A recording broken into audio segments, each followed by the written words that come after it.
Welcome back to recording Arise.Works, and today we are having my friend and another creative that I have known for a couple of years now.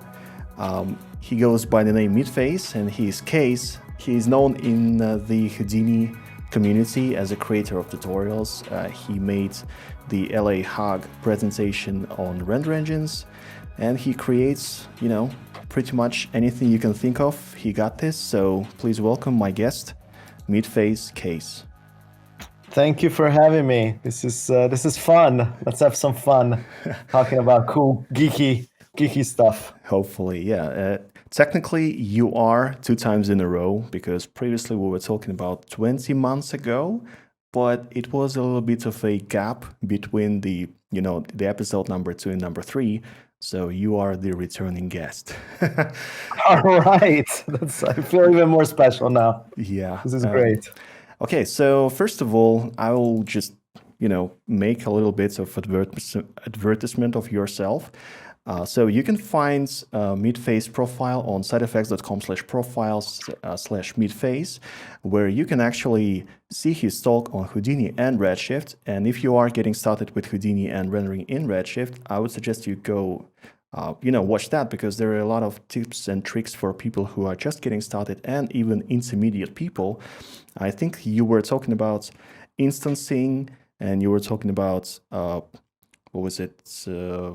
displacement, all things, and colorization. You were like, I wish I knew that before I started, to bang my head against the wall when I installed Redshift into Houdini. So could you please talk maybe a minute about that presentation, maybe some hot tips and tricks? Yeah, for sure. I mean,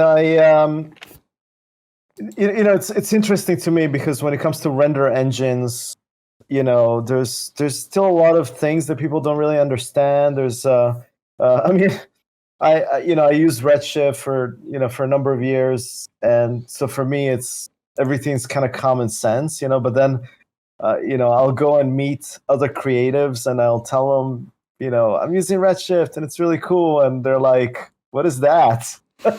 So I was thinking, well, maybe I should give a presentation about it and talk about it. I think a lot of people have a passing knowledge. Maybe they'll see some video presentation or some friend of theirs sends them a link, but they don't investigate a lot further beyond that. And I thought, well, let me explain how Redshift is integrated within Houdini.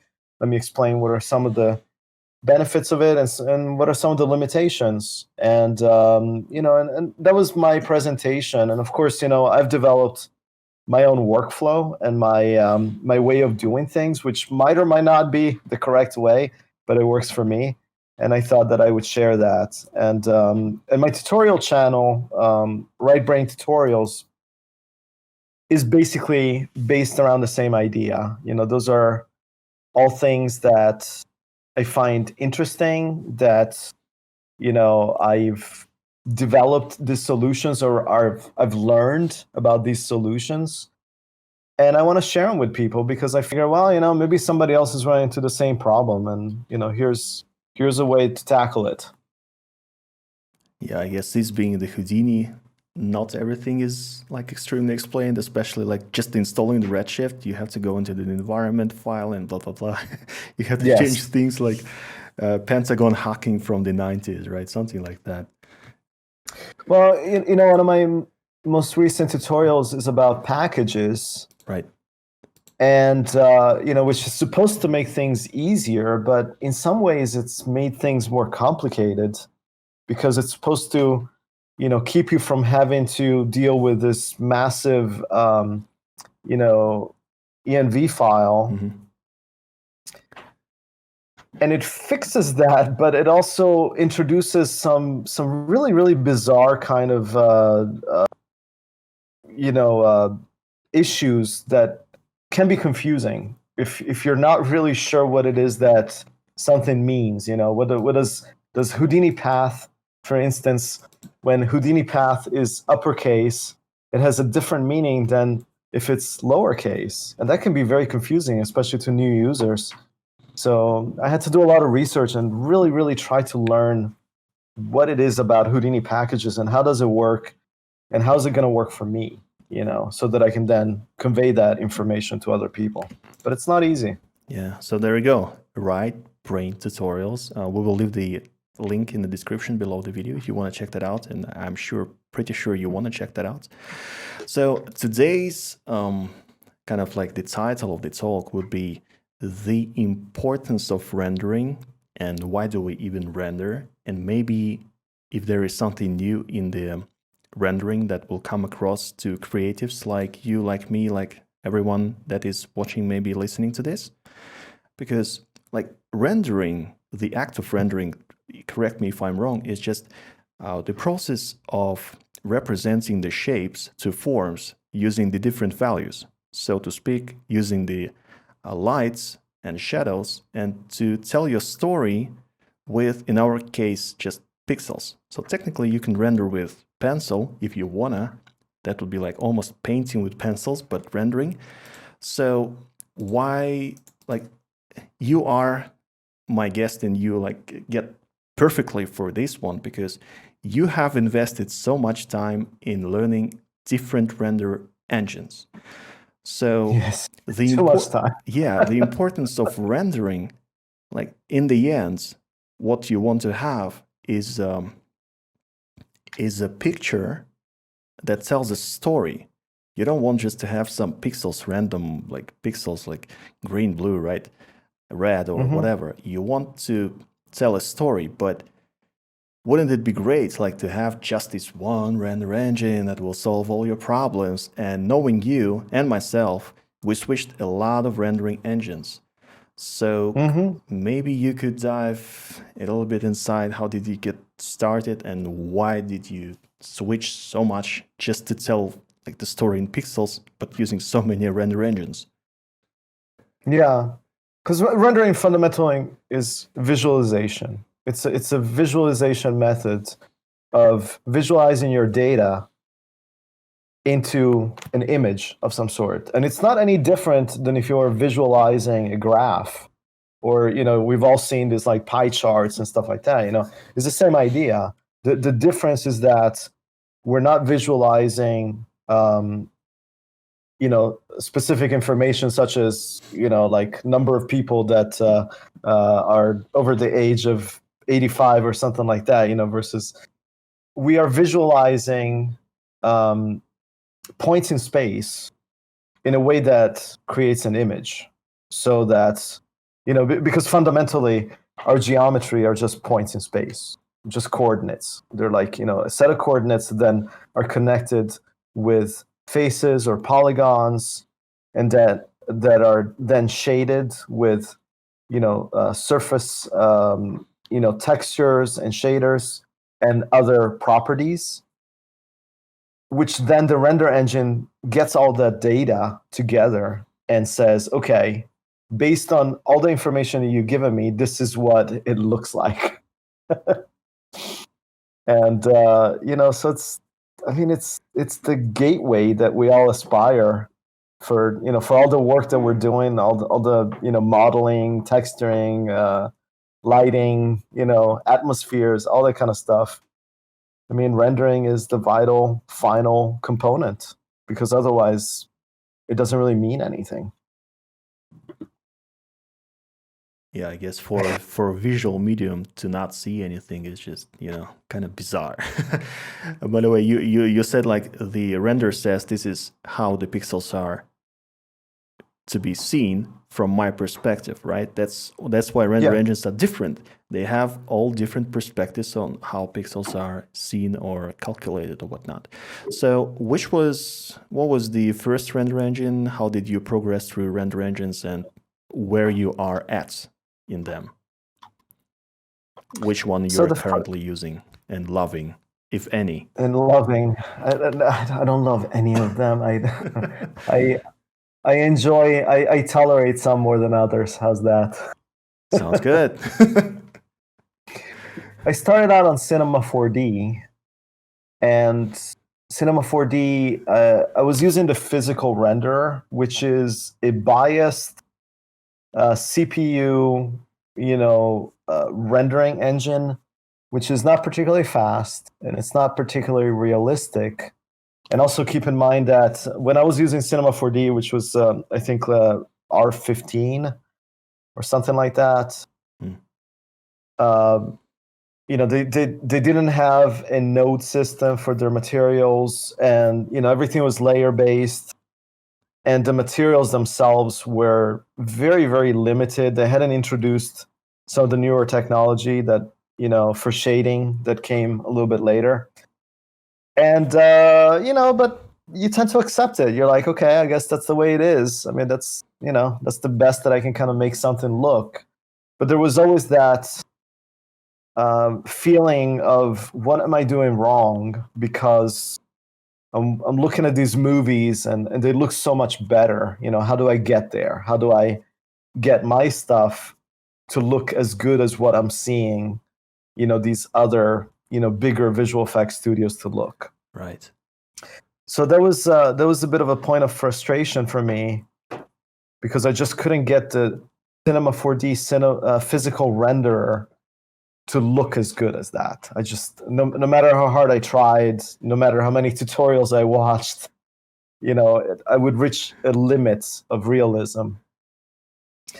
And so I started looking around, and I started seeing a little bit what else is out there.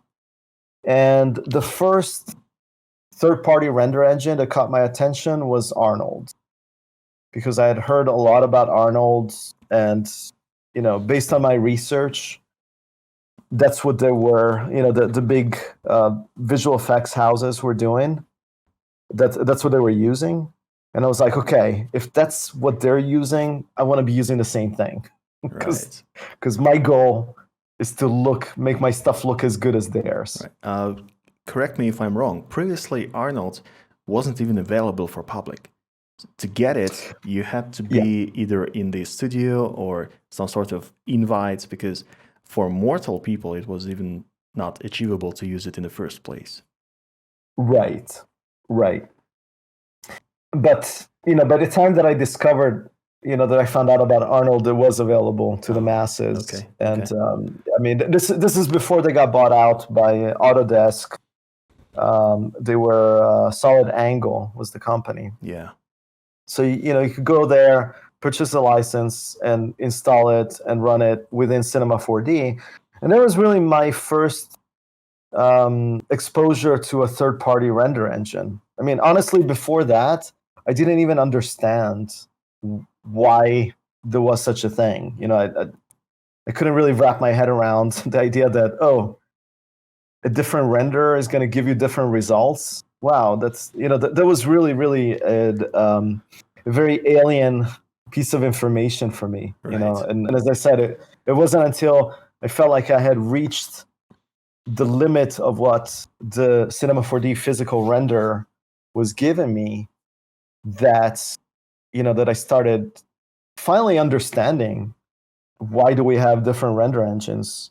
And so as I said, I started using Arnold. I used Arnold for about a year, and I really liked it.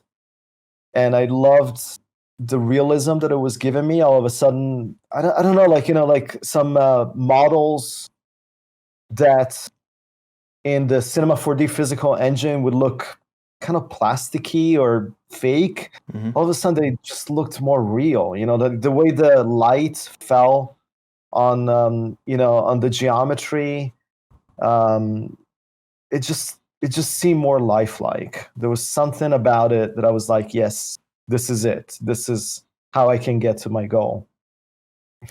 But there was a problem. Right. And the problem is that Arnold is really slow, because fundamentally it's an unbiased engine. It works by throwing a bunch of rays all over the place and seeing what it hits, and trying to then convert to pixel all that information in the most physically accurate way possible. And and after a while, I mean, keep in mind, this was also before all the Ryzen and Epic AMD CPUs and all this 32 thread, 64 thread CPUs that we have today. So, I was running on a 4-core Intel chip, which, it's slow. Yeah, it's not fantastic, but to be fair to Arnold's credit, it was fast for his CPU render. The IPR was very, very quick. I was very impressed with the IPR, so that you could get a really good representation of what you were working. Oh, by the way, the IPR was also a new concept for me as well, because Cinema 4D did not have, if you wanted to see what you were doing, you had to render. I mean, you could lower the settings, but they have at the time they had this thing where you could kind of define, crop a little bit of your viewport, and say just render this. So a lot of times you would end up just, I don't know, picking just a teeny tiny portion of your screen just to have a general idea of what the hell you were doing. But ultimately, you didn't really know until, you started rendering the whole thing. Right. That would take 10 minutes or more usually. Yes. So Arnold had an IPR, which was another big selling point. I was like, wow, this is awesome. I can actually, move my geometry. I can change light intensity. I can change the textures, and I can kind of see it happen almost in real time, which was very impressive. The problem is that it was very noisy, and when you really wanted to get to a final render stage, then you started upping the samples, and you started running tests, and you were like, okay, let's throw some extra samples at my reflections. Let's throw some extra samples at my diffuse. And before you know it, your render times start growing and growing, and you literally go from, a rough render that might take maybe a couple minutes, but you can easily get into a 30+ minute render per frame. And to me, that's, it wasn't really workable for what I wanted to do, because in some cases I want to render sequences that might be even as long as, actually, the project that I'm working on right now, I have one single continuous sequence that's about 1 minute long, and that's 1,440 frames. Right. So, just in case anyone is wondering, possibly today you can denoise with optics and whatever. So the difference between rendering a still image and denoising it, and maybe rendering a noisy image and then denoising it, it will be not temporally stable. So again, this is out of the question. You have to have as much noise as you can, and maybe then work some magic in the post process. But the denoising for the moving stills, they will be not temporally stable. So in case anyone is wondering, that's not an option. Okay, please go on. Yeah, and also keep in mind that this was, this was about, I guess, 4 or 5 years ago, and there wasn't and machine learning, AI denoisers. That wasn't even an option, really. I mean, you were dealing with maybe some post-production denoising, plugins in, when you're doing your final edit in Premiere or Resolve or something like that. But you end up losing so much detail that, I mean, what's the point? You're working so hard to create nice detail in your geometry. You're working hard to use high-res textures. You want everything to look very crisp. But then you run a denoiser on it, and it just, I don't know, everything's soft, and it almost looks out of focus, right? So that wasn't really an option. So I started looking at GPU renders, which were a new thing at the time. And the biggest one, actually, pretty much the only one at the time, was Octane. They came out of nowhere, and all of a sudden they were promising almost instant rendering, right? Sort of, yeah.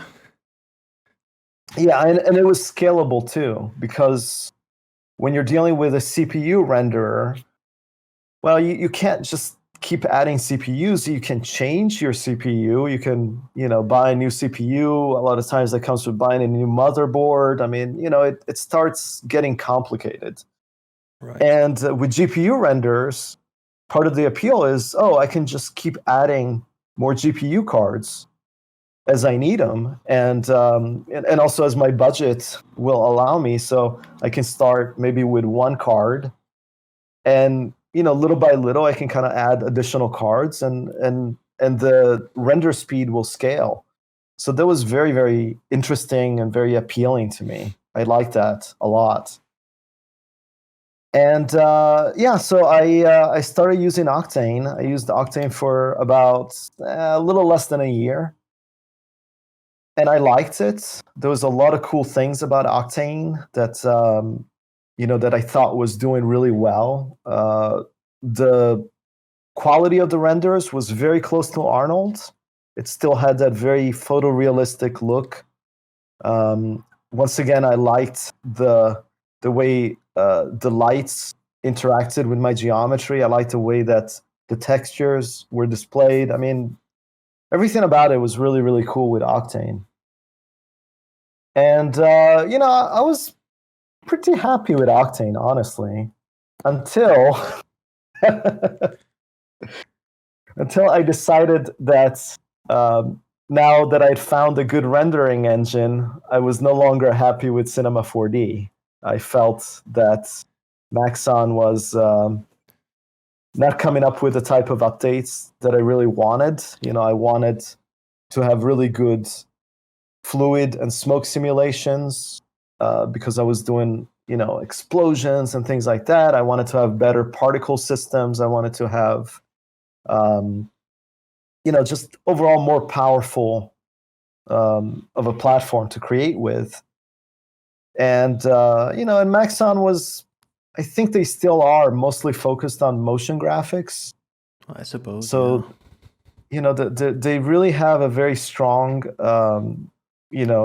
basis for that they keep building on. But when it comes to this simulations and, in cloth and, like destruction and physics and all this kind of stuff that I really wanted to do, they basically said, if you want to do this stuff, we have third-party companies that you can buy plugins from. The problem is that before you know it, you're spending like thousands, a lot of money. Yeah. I mean, thousands of dollars. If you want something like Turbulence FD and X particles and I forget like the name of the fluid simulation and so on and so forth. It just adds up really fast. And I started looking at other options, and Houdini. Everybody kept talking about Houdini, and I was like, all right, let's try Houdini. What can possibly go wrong?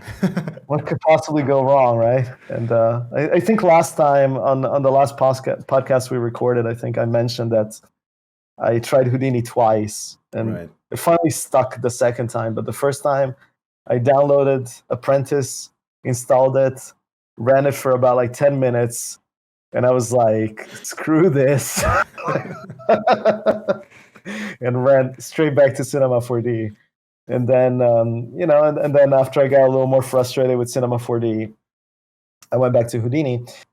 So the problem, once again, it's different now, but you go back a couple of years, and Octane was not very well integrated into Houdini.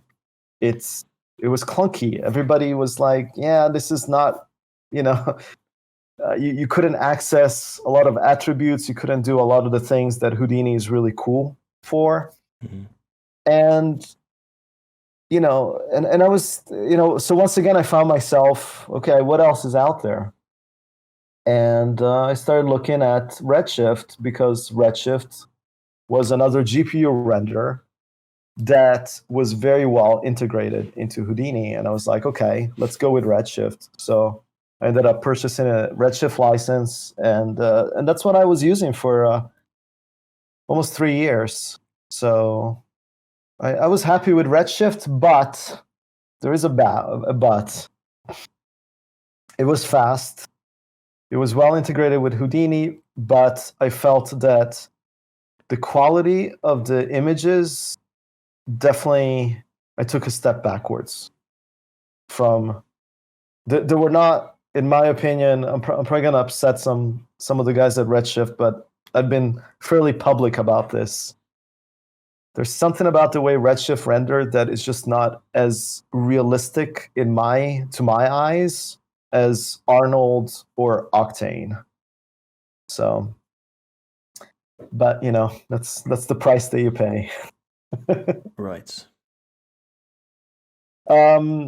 So I was using Redshift for quite some time. I became, I think like pretty good at it. I gave some presentations about Redshift, and I consider myself, I guess, a Redshift evangelist for quite some time.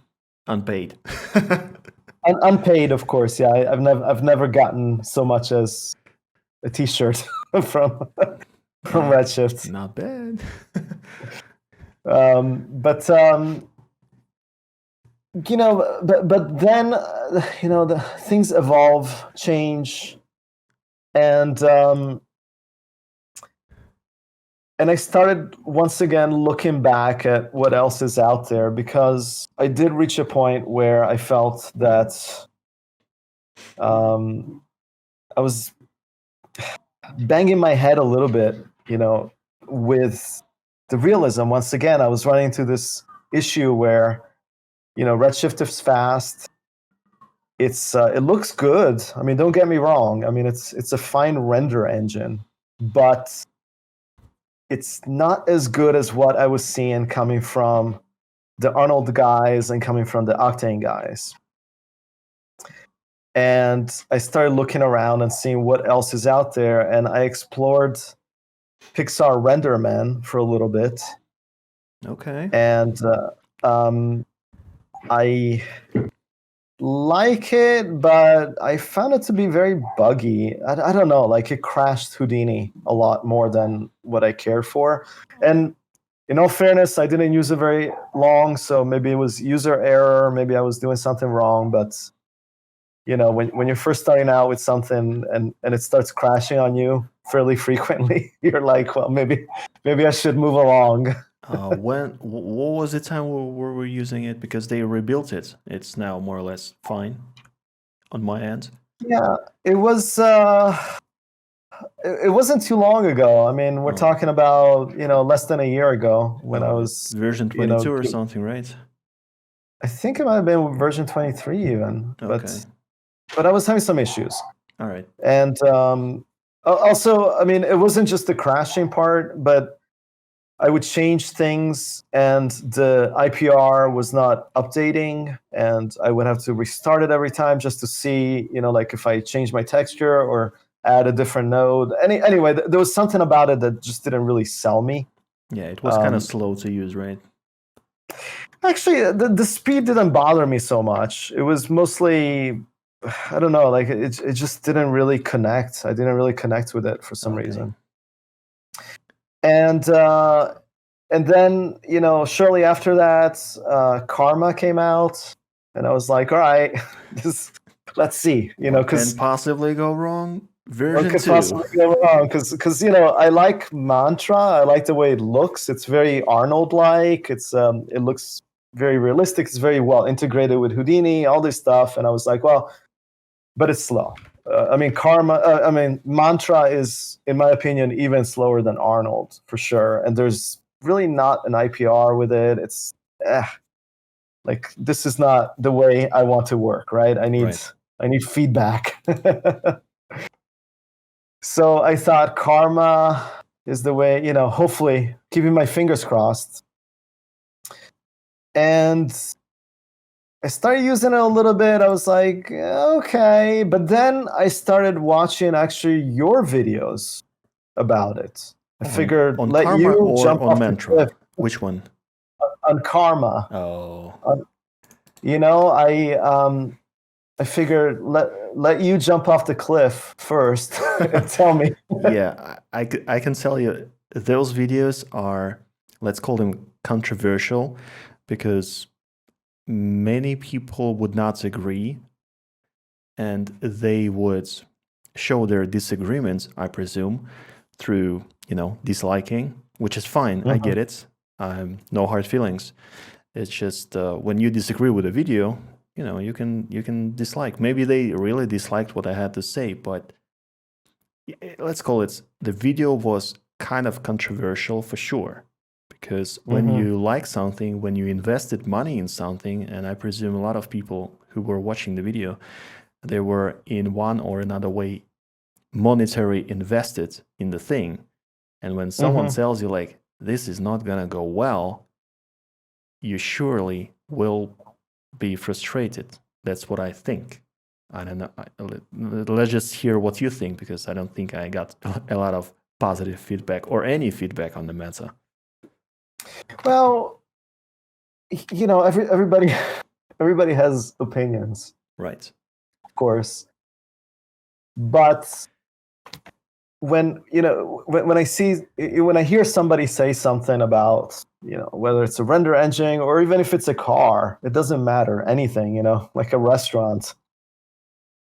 I tend to want to do research and sometimes try it myself and see if they're right, if they have a point or not. And I thought that everything that you were saying about Karma, at least at the time, was right. I mean, it was kind of buggy. It's a beta, but it feels like an alpha. It's I think there's some really great potential about it. And hopefully the guys at Side Effects are moving quickly to give it more power, to integrate it even more, to make it more stable, and so on and so forth.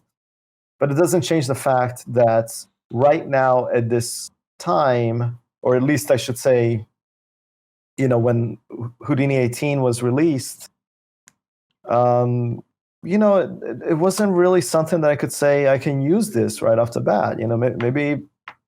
Maybe later, I don't know, maybe now it's a lot more stable, but basically everything that you said about it, I thought he's right. This is not like some weird opinion that's not based on some factual data. This is, you looked into it and you found some issues with it and you were talking about it. And I don't know why anybody would be upset about that, especially Side Effects. I mean, Side Effects, I'm not saying that Side Effects was upset with you. I don't know. My guess is no. I mean, I've talked to a lot of those guys and I've always found them to be extremely receptive, even to criticism. Right. So here's the strange thing about render engines. They've become almost like a religion for some people.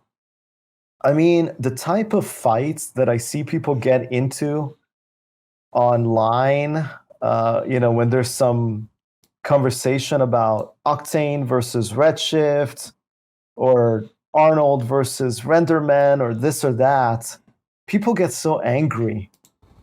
And I look at it and I'm like, guys, these are just tools. You don't see a carpenter getting upset with another carpenter because the brand of hammer that they're using is different. It's like, they're just tools. I do not participate in the forums of carpenters, but I bet there is some heated debates. Yeah, you're probably right, actually. People like to debate. But nonetheless, I mean, it's, people get like, they take it really personally, and to me, it's like, no, this is all about the art, right? It's about the end product, and how do we get solves there? your problem gets the green lights. If something literally is in the way of you getting your story, namely rendered pixels, from your scene to the, I don't know, PNG, EXR, whatever, if something is detrimental to this process, why not give another thing a shot? And yet there are many people who would, publicly try to, I don't know, tell you are wrong. Let's call it like that. Let's be very mild about this. Tell you you are wrong. But anyway, to get back onto the render track. So I started looking once again what's out there at the beginning of the year, and I was heavily looking at Renderman again, and I was thinking Renderman is probably going to be it for me because it looks good.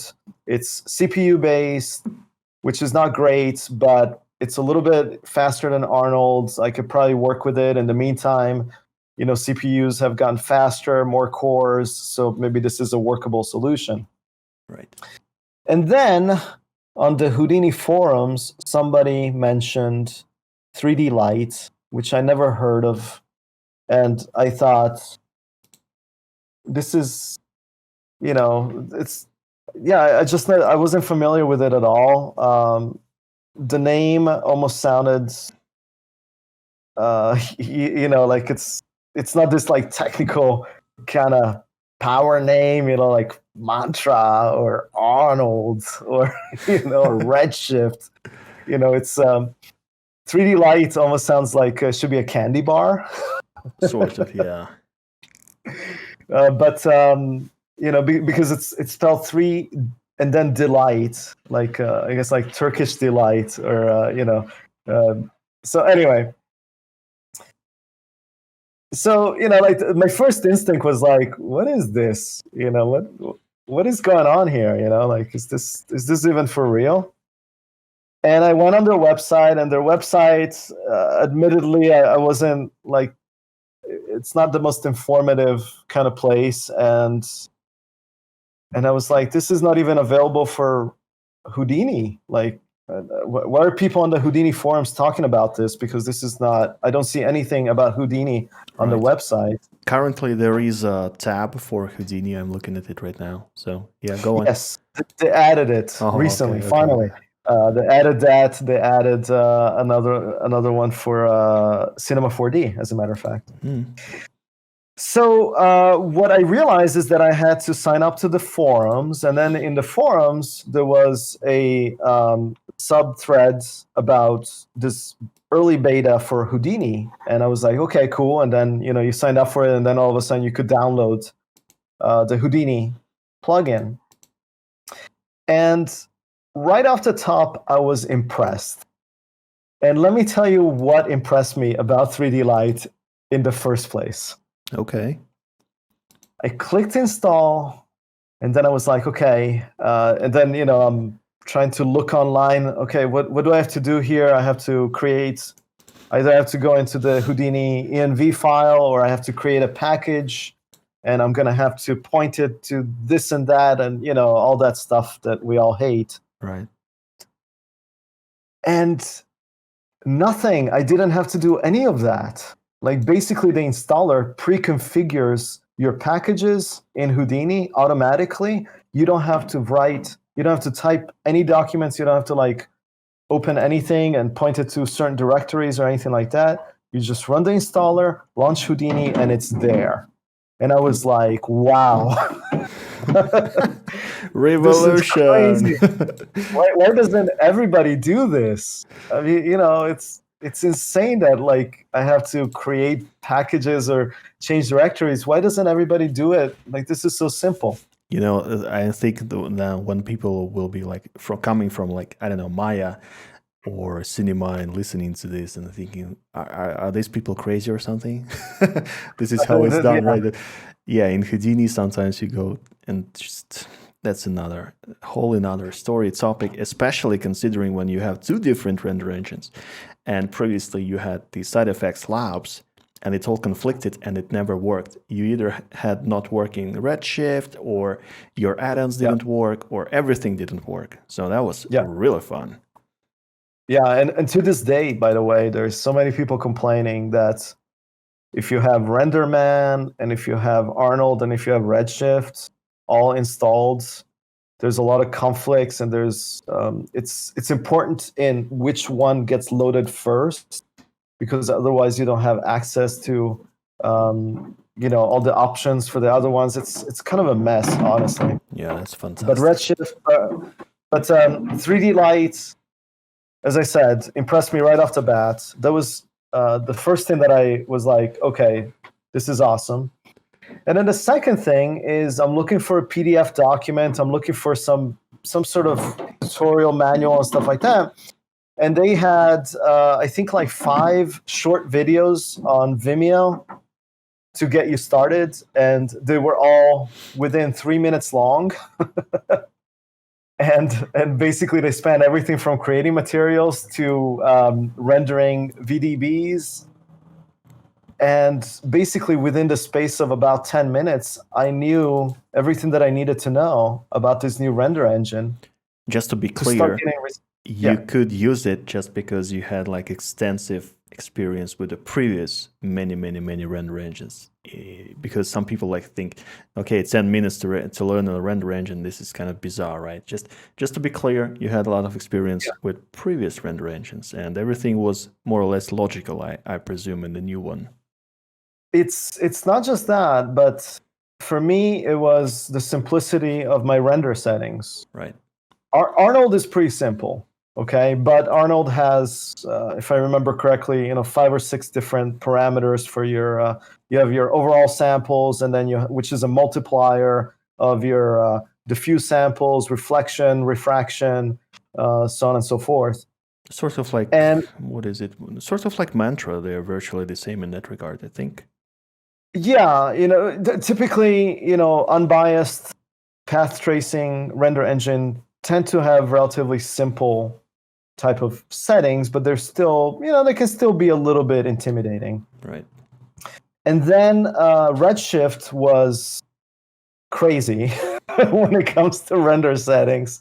I think they've been trying to simplify it a lot, but oh my God, when I first started using Redshift, I'm like, yeah, I remember maybe 20, maybe 15 months ago, you had to literally sit with a calculator to figure out the best sample ratio to your scene. And it was like, oh my God, that was funny. Yeah, and it wasn't until this Redshift user, Saul Espinoza, he created a tutorial on YouTube just to teach people how to sort out the render settings in Redshift. And I'm like, finally, I get a bit of a better grasp, but it was always very complicated. I almost get it now, right? Yeah. So I launched 3D Light, and there are basically 3 settings, and that's it. You have your shading samples, so you're not like having to set up your diffuse and reflection and refraction and so on and so forth separately. It's just the shading samples. It's unified. So there's one value for that. You have pixel samples, which is used for motion blur and depth of field to clean up the noise in those things. And then you have volume samples when you're using volumes, and that's it. Just 3 settings. And and also like they're independent from one another, so that you can fine tune, like for instance, if you don't have any motion blur or if you don't have any depth of field in your render, you can keep your pixel samples really low. And so you're basically just adjusting in a lot of situations. I'm just adjusting the shading samples, just one value, and that's it. And then I click render, and I'm blown away by the speed, because could you please it's like explain what's your current setup? Because I assume you don't have a quad CPU right now. No, I'm running actually. I'm thinking about updating to like an AMD, but right now I'm using the 9900K. So it's an 8-core, 16-thread machine. So it's not the fastest machine out there. Kind of medium-ish reasonable by today's standards of CPU rendering, I would suppose. Medium-ish, yeah. I mean, I built it before the new Ryzen AMD CPUs came out, and now I'm literally thinking I need to, update to, yeah. So it's a modest machine. It's not like, by any stretch of the imagination, some 64-core Xeon monster or anything like that. But it was fast. And you measure speed by responsiveness. You measure it by time to first pixel. And you also measure it by how long is my final render taking to get to a reasonably clean render that I can use, that I can actually kind of, go into compositing and basically using my final product. And all three of those things were incredibly fast, almost to the point where you're thinking, okay, what's really happening here? Maybe this is not, maybe this is not, maybe there's some cheating going on. Maybe my GPU is on fire. Well, either that, or maybe, maybe this is not an unbiased render engine, or maybe there's some weird shortcuts that it's taking behind the scenes that are not good. What is happening? But I've been using it now for I don't know, about maybe 4 or 5 months, and I think it's the real deal. I mean, I don't know what those guys have figured out, but they figured something out to really speed up the CPU rendering really a lot, and I really like it. I mean, it's still in beta. It's still not 100% there as far as the integration with Houdini and all the kind of nodes and functions that you want to have. It's missing some things that are, not strictly necessary, but nice to have. For instance, at the moment, it doesn't have a curvature node. The fake bevel? It doesn't have the fake bevel. Okay. But it has some other stuff. That, once again, some other stuff that I look at and I'm thinking, oh my God, this is alien technology. Why isn't everybody else doing this? So let me ask you this. How many times, I don't know if you do a lot of landscapes, but big extended sort of, scenes. But how many times do you get into a situation where, you have a pretty large kind of spread out geometry, and you have, I don't know, some dirt texture or rocks or this or that, and you map it across it, even if it's high resolution, like an 8K texture or something like that,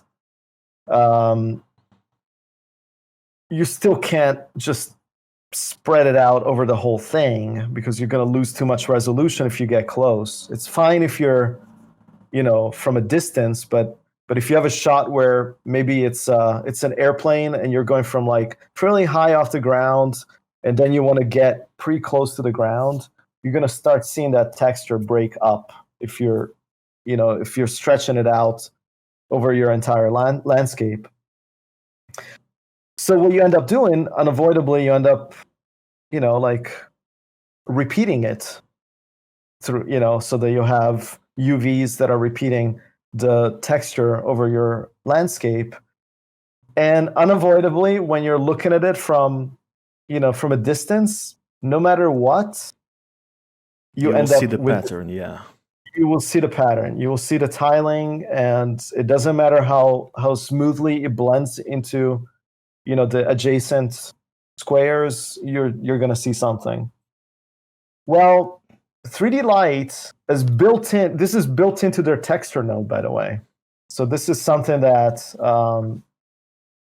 it does. You don't even need a second node, but has this function that is called tile removal, which is basically texture bombing, if you know what that is. Yeah. Except automated and built right into the texture node. And it works spectacularly well. And it's easy, it's a no-brainer, and basically it doesn't matter what I've tested it with so many different textures, from Quixel and some of these other texture companies, Substance Share. And I throw, a dirt patch on it. I enable tile removal. I zoom way out, and I cannot see any tiling whatsoever. It looks very organic. And I mean, just that to me is incredible. And I'm like, once again, there's I've seen tutorials how to do texture bombing, with Redshift or or in Mantra, and you can do it, but it's a pain in the butt just to set up. This is not an artistic, creative kind of workflow. Yeah, I would assume you that have would like VEX coding and geometry-based operations, all that, right? Yeah, I mean it's just more complicated than it needs to be in 2020. Exactly. Okay, we're not in the 90s, and 3D Light is built in, and I was like, this is incredible. This is everybody should be doing this. Anyway, I could go on and on. I don't want to sound like I'm trying to sell 3D Light because Yeah. I don't work for them. As I said, I'm involved with the beta test. It's getting there. It's not 100% where it needs to be, but it's getting there, and it's stable. It's very, very stable, and it's fast. You're almost like the next iteration of Unpaint Evangelist, right? But for 3D Light now. I am very excited about it. And okay, here's the kicker. Okay, because I need to say this because it kind of blows my mind, but I'm waiting a little bit longer to do a full blown tutorial on my channel about 3D Light. I'm waiting until they get a couple of these additional nodes, but Okay. I figure I'll just kind of give a little bit preview of this 3D Light here. So 3D Light is free. I mean, it's kind of unbelievable for me to say this, but you have a fast render, which is competitive with a GPU render, and it's free. But what is there a limitation, like $100,000 as per usual, or like a royalty or something? What's Okay, the so thing? this is the limitation that they give you. You can only run it to a maximum of 12 cores 12 cores for the okay. free version. Mhm. But a lot of people are not exceeding 12 cores, so they're probably just fine with the free version. I mean, everything else is you get 100% of everything, into it. All the same nodes as the paid version. The paid version itself is not very expensive. I think it's $350 a year. And but the idea that you can get a full blown render that runs really fast, and you can get it for free, it just blows my mind. I'm like, oh my god, like this is insane. Without any commercial limitations as far as I mean, I think I read all the fine print. There's no commercial limitations to the free version of 3D Light, as far as I know. So yeah, that's nice.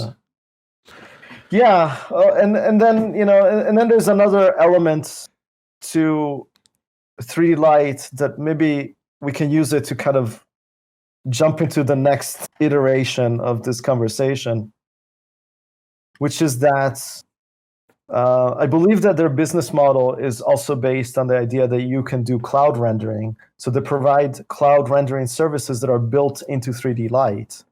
You don't have to do anything special to access what are literally thousands of cores online. And I think the pricing is very, very reasonable as well. But anyway, perhaps that's time for another conversation to get into the whole cloud rendering. But I do think that that's where things are headed as well. Into cloud rendering. I believe that that's the future. I really think so. At least for this type of physically accurate rendering. I mean, I see like two different futures when it comes to rendering.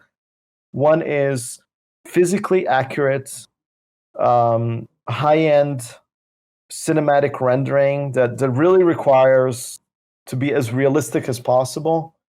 And I think that's moving heavily into cloud rendering. So I think a couple of years from now, this idea of spending a lot of money on CPUs or GPUs, it's going to feel very antiquated. I think it's going to be like, like very ancient. So So I think things are moving in that way. And then the other way that things are moving are with real-time, semi-realistic. I don't know what the right word for it is. You know, and on that end we have Eevee in Blender, which I've also used a lot. But we also have, you know, we just got the preview for Unreal Engine 5, which kind of blew my mind there. So, but that technology is coming as well. So, Yeah. My personal take on the real-time rendering is that when I saw the billions of polygons rendering in real time with somewhat fine approximation of global illumination, again, real time, yeah, I remembered instantly the isotropics Clarice, which are yes, known for rendering billions of polygons. And I use that thing as well. It's literally a render engine, but with scene assembly. It's kind of like LAPS, but you know, externally. I'm not right. sure how. Anyway, that's not the point of this conversation. I will not start talking about that. Anyway, when I saw the Unreal Engine 5 reveal video, I was like, well, we can now render a billion polygons real time with global illumination and without like this. The classic problem of rendering millions of polygons is that you have the quad overdraw, and usually also it comes with like a heavy drop in the FPS.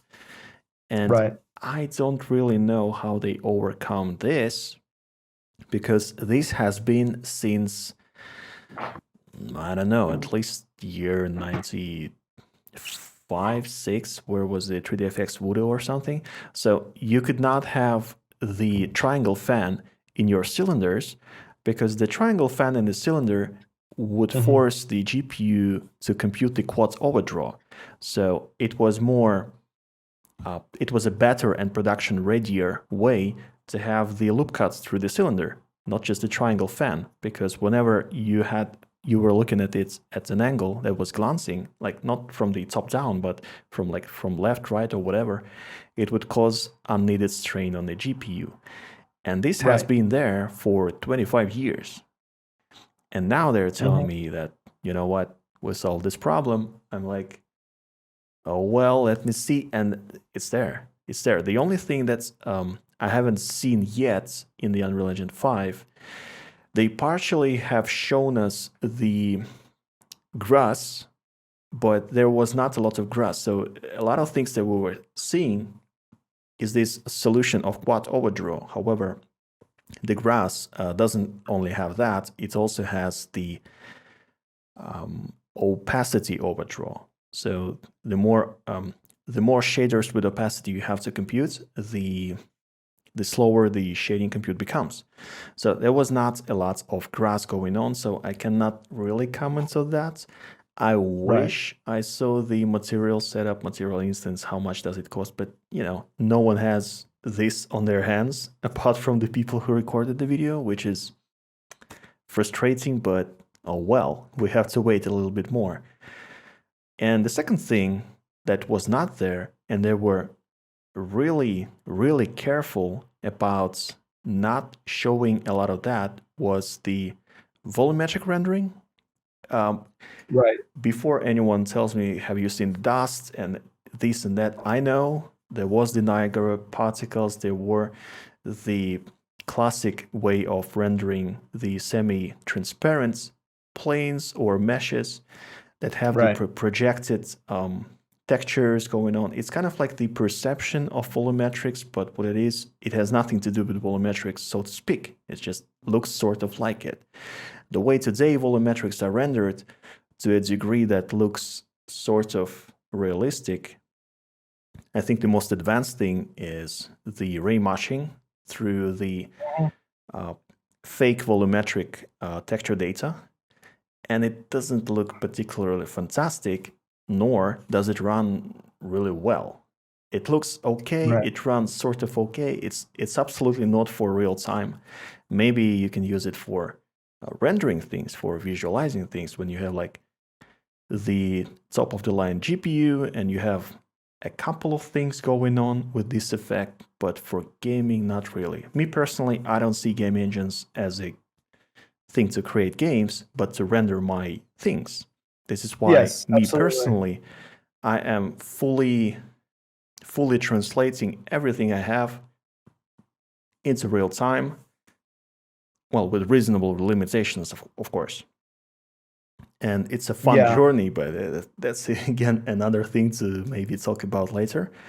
However, like 2 weeks ago, I would not even dare to think that even with instantiating or whatnot, I would be able to render more than maybe 60 million polygons, maybe 50 million polygons. And now seeing the Unreal Engine 5, I think, damn, I can render 1 billion and it doesn't collapse. That's new. That's next level. Yeah, I'm hoping that it's it's all that it's cracked up to be. I remain a little bit cautiously optimistic about it. I just like many other people out there, I saw the Unreal Rebirth video that they made with Quixel, and I was impressed, and I was like, okay, I need to check this out. I need to get into Unreal, and I did, and I quickly came to the reality that at least Unreal 4.23 or 2.4 that I was using at the time, that it needed a lot of optimization to really work, properly. You start throwing at it like, high poly geometry, high-end textures, and you quickly run into this slowdown. I mean, all of a sudden, like, it starts crawling basically, and then you have to like bake all your maps, and that takes forever. And so to me that was like, no, this is not yet where I want it to be. But Unreal 5 promises to do away with that, so that I can use high poly geometry, I can use high quality textures, and I don't have to worry about baking light maps in it. So that's huge. For me personally, first of all, rendering in 424, 25, whichever 4 goes further, it's different than just, throwing things into the oven, pressing like render in cycles, and something comes out, right? It's not like that. It's always approximation of what you have in front of you. However, I would say, like, everyone can throw stones at me. I'm fine with that.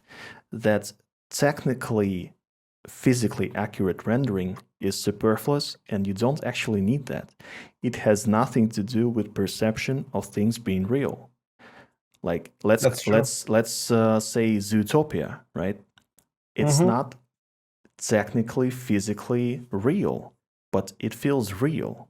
Everything is stylized, but it's being perceived as realistic, because perception always beats reality.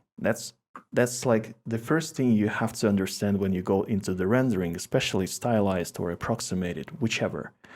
So if you have a nice shot with a nice composition, with a nice idea, even if it's rendered pretty bad, it will look better than your classic photograph from your iPhone when you had a couple of beers and you're like, yo, this street looks fantastic. Let's make a photo of this street. And you look at it, it is very photoreal, because it literally is a photograph, but it looks not fantastic, not even interesting. There is nothing to look at. So if you have not a realistic render that is, is being amplified by the storytelling aspects, and maybe it doesn't look like the same as real life, but it's being perceived as such, I would say that's where we should go. That's kind of like my personal experience, and I don't think like physically tracing particles and points in real time and spending a lot of time waiting for geometry to show up, because like what do you say? The time the geometry is being calculated by throwing and shooting rays at it, I think it's not the best way to spend the computing cycles on the rendering, because like real-time rendering, if we literally render photogrammetry, it will look real, right? You don't need to actually trace every single ray to make it look real. So Redshift and Octane, Redshift has sort of like Redshift Realtime something it's called. I don't know how they call it internally yet, but there is a way, there is another instance of Redshift that will be coming alongside with Redshift 3. There will be some sort of real-time version of the Redshift 3. Right. And correct. there is the... I think it's called Redshift RT, I think is what they're... I think you're right. I think you're right. Publicly called it, but I don't know.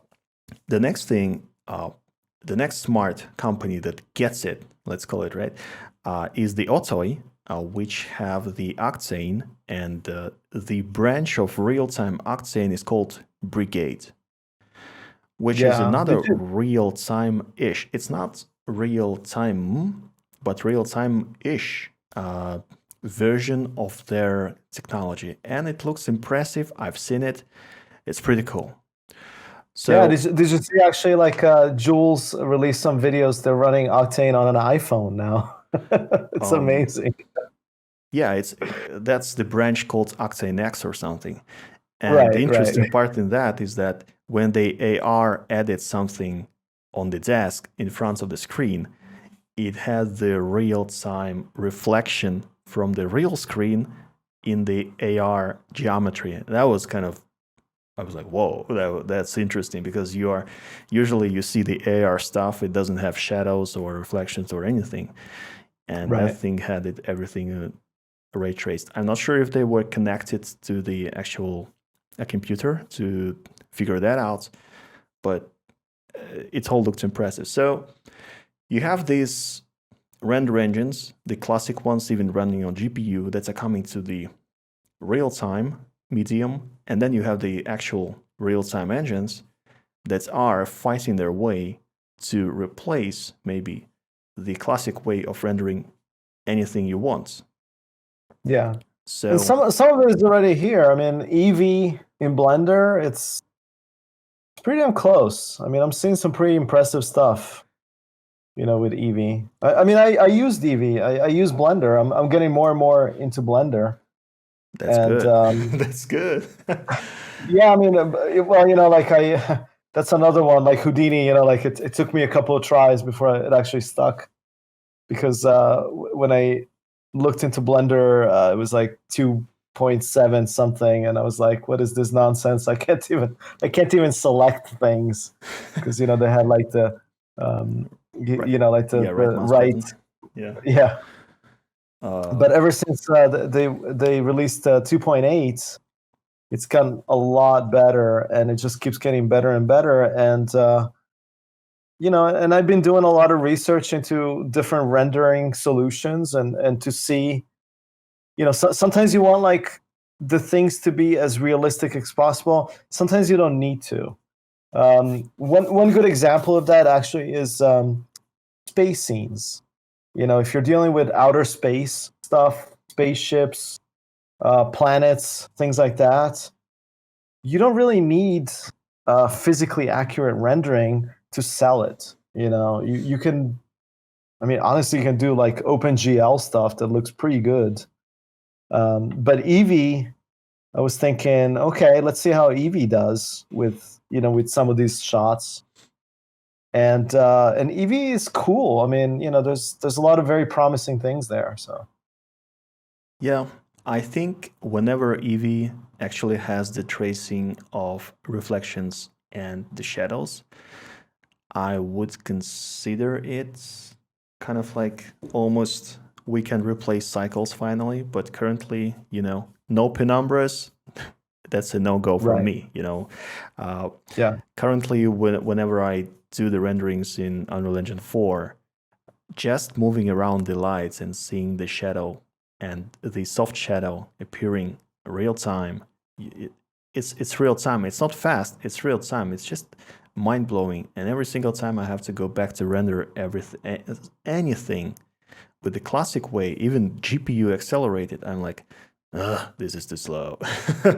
I know it takes a lot of time to get things ready for rendering in real time, because it doesn't come for free, because you have to make things work the way you want them work, the way you would assume them work. They might not work at all. So you have to make some preparations sometimes, especially for animations or motion graphic things, like whatever. Possibly even rebuild the particle systems inside the game engine instead of exporting particle systems in Alembic. That's not the way it's going to work reliably, at least on my end. So it doesn't come for free, but the whole feeling, like to the first pixel, like you said, and to the reasonable clean image, it's instantaneous.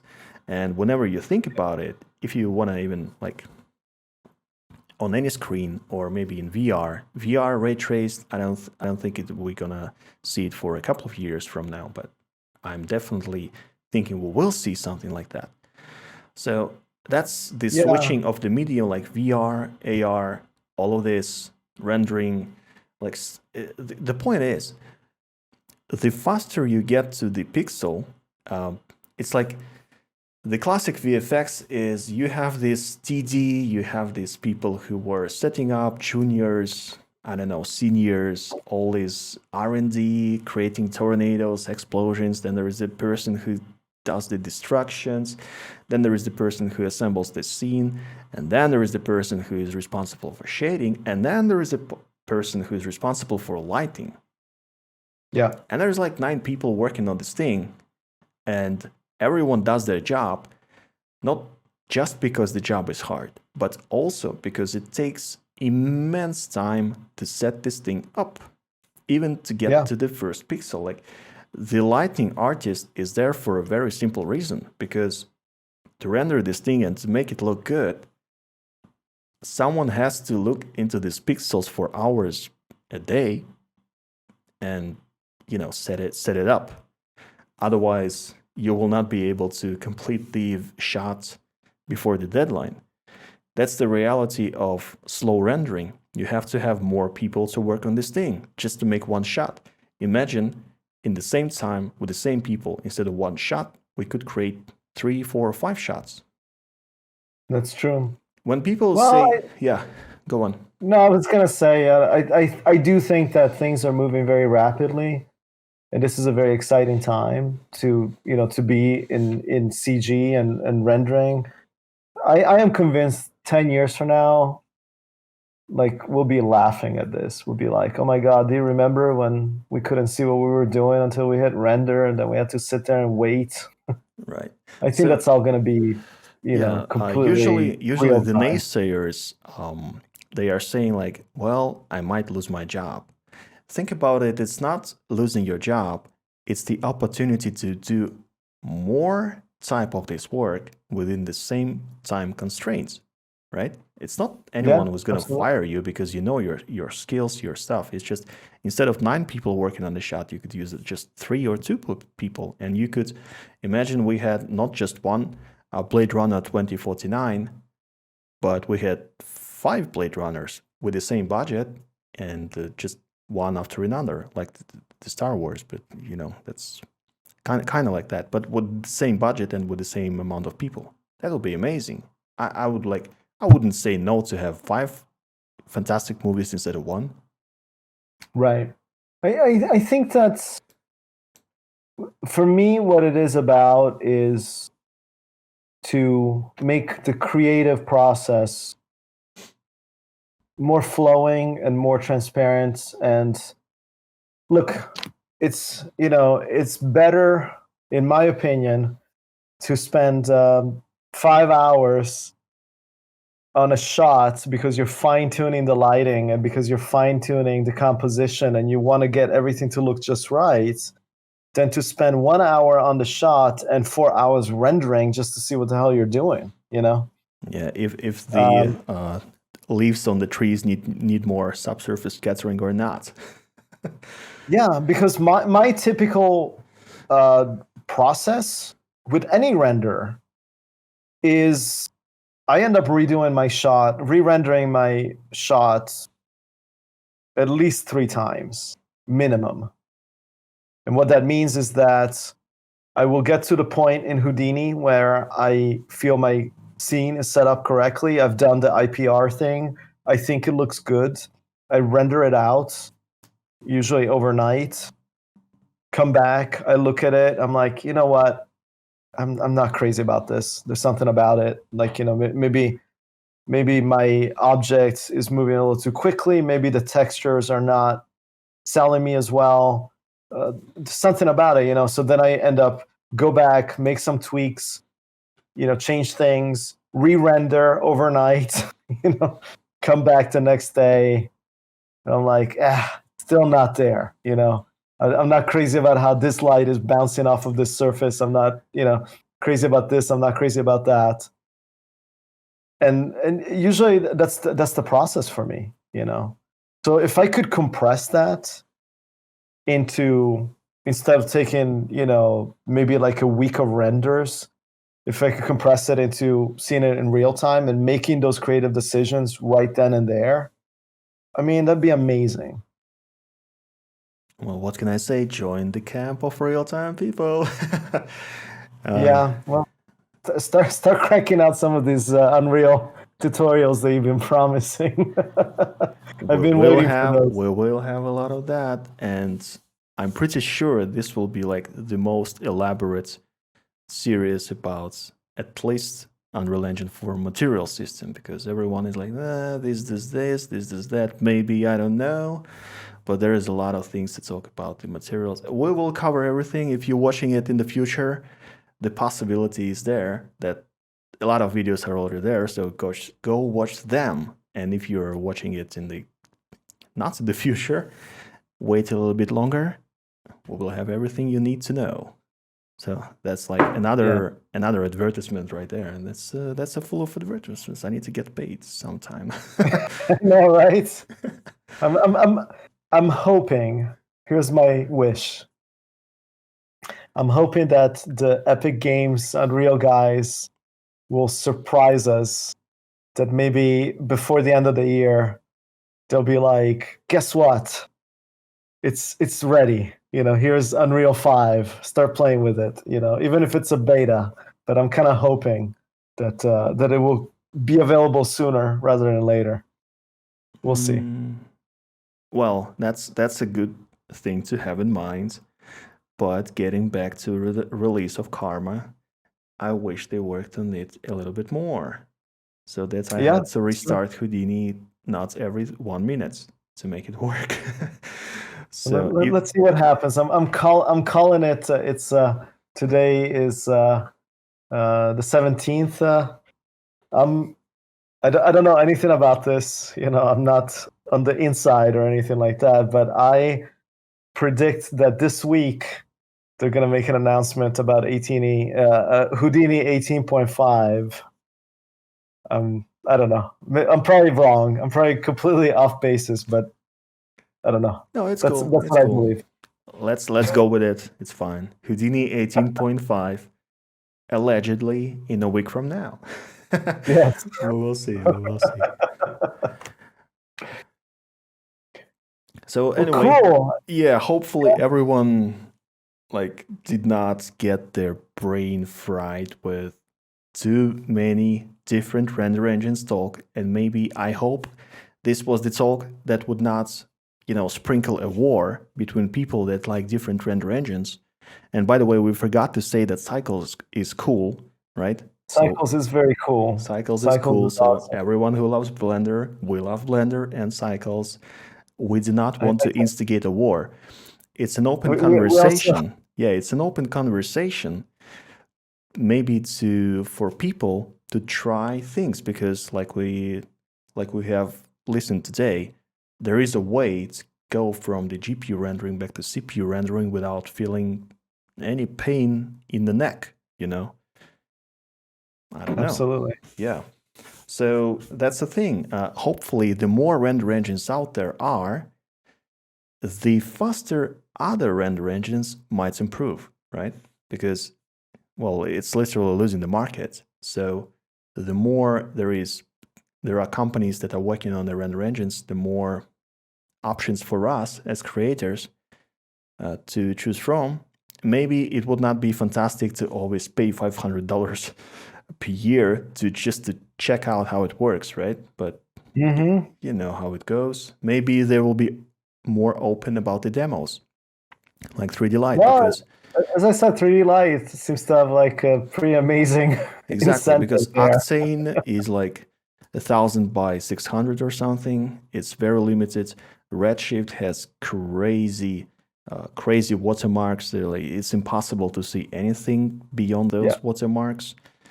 So maybe people will be more open to open up demo a little bit more, maybe to give you a week of demo with no restraints and whatnot, hopefully. Or maybe everyone will just speed up their renders 20 times and we'll be like, I don't know, we don't need to see it in front of the display watching at pixels. Finally, you know. That's true. Well, you know, I think, as I said, I think we live in very exciting times right now. It reminds me a lot of when the film industry went from cutting films on a flatbed, like literally with a razor and Scotch tape, you know, that's how they would edit movies. It reminds me of that time where they went from that into non-linear editing, where everything all of a sudden was based off of a hard drive and you could, you know, move a lot faster and kind of see results immediately. So I think we're in the same type of place with render engines right now, and I think the development technology is all accelerating incredibly fast, and it seems like every month, you know, somebody comes up with something, some mind-blowing kind of thing, you know, like I think NVIDIA is about to release, or at least announce, their new GPUs pretty soon. So who knows what they'll be capable of doing. It's going to be great. The revolution is definitely coming in one way or another. You can bet on that. For sure. Anyway, thanks everyone for joining us. Hopefully this was not making you into a zombie or boring you out of death. So thanks for sitting there. Thanks for listening to us. It was nice for a change, not just, you know, to speak on my own, sitting in front of the display. So thank you for coming to, you know, to chat with me about... Oh yeah, absolutely. It was a lot of fun. Not the most exciting things, but if that, you know, ignites the creative fire under your lower part of the body, let's talk about that. So don't forget to leave the comments in the comment section. If you like the video, press the like button. If you don't want to miss anything else, don't forget to subscribe. That was Arise.Works. Have a nice day and see you in the next video.